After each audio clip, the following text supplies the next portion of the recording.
Keeping your blades sharp and in tip-top order is what's going to make your laser the fastest cutting machine on the ice. A couple things that you can do to ensure that your laser will be cutting very fast and the blades will be sharp is, number one, just avoid cutting in dirty ice.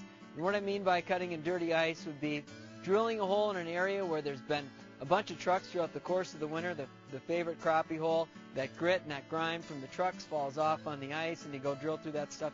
You're drilling through sand, you're drilling through grit. That's going to take the edge off your blades. Avoid banging your auger on the ice. If you're pounding your auger into the ice, it's not going to cut the best way it should. You need to replace the blades or there's something wrong. So if you're banging your auger on the ice, that is not going to help the situation. And then also when it comes to transporting your auger, don't be letting your auger bounce around in the back of a fish house or you're pulling across the lake or on your snowmobile or in the back of your truck hitting the brakes and whatnot. That constant banging and bouncing around, obviously that's not good for any equipment. It's certainly not good for your augers. So basically it comes down to common sense. Don't be cutting through sand. Don't be banging your auger around, and take care of it when you're moving. So pretty simple. If you do those things, which are basically common sense, you're going to be in good shape and your laser is going to be cutting through ice just like butter. A frequently asked question is, when should I change the blades on my auger?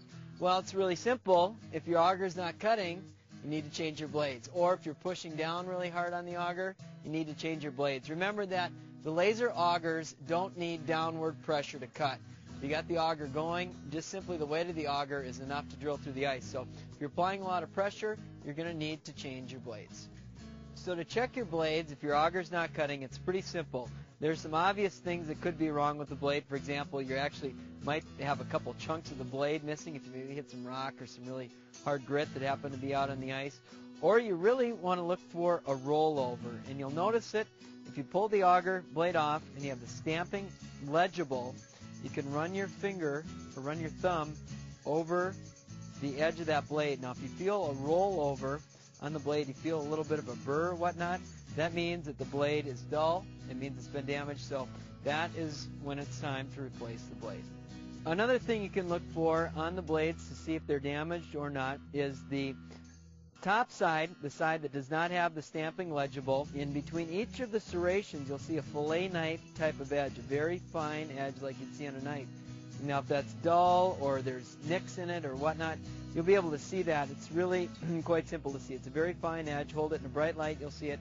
If that's damaged, then it's time to replace your blades.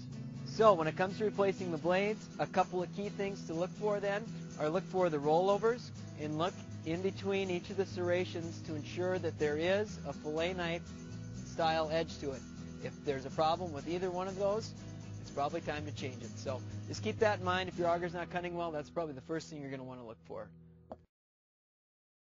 When it comes time to replacing your blades, it's pretty simple. Make sure that you've got the blade cover over the blades when the auger's not in use. These things are so sharp, you don't want to cut yourself. So simply remove the blade cover, of course. We recommend using an 8mm closed-end wrench. Use a closed-end wrench so you don't slip, cut yourself on the blades. So simply loosen each of the nuts, and the blades will fall right off. Then, with your replacement blades, put them back on just as the other ones were. But the key thing here is to make sure that you can see the stamping on the bottom of the blade is legible. If you can't see the stamping, that means the blade is installed improperly. So that's all there is to it. You put the blades back on, tighten the nuts again with the closed-end 8mm wrench, and you should be good to go. If you've replaced your blades with new blades and the auger still does not cut, go ahead and contact StrikeMaster customer service to help fix the problem.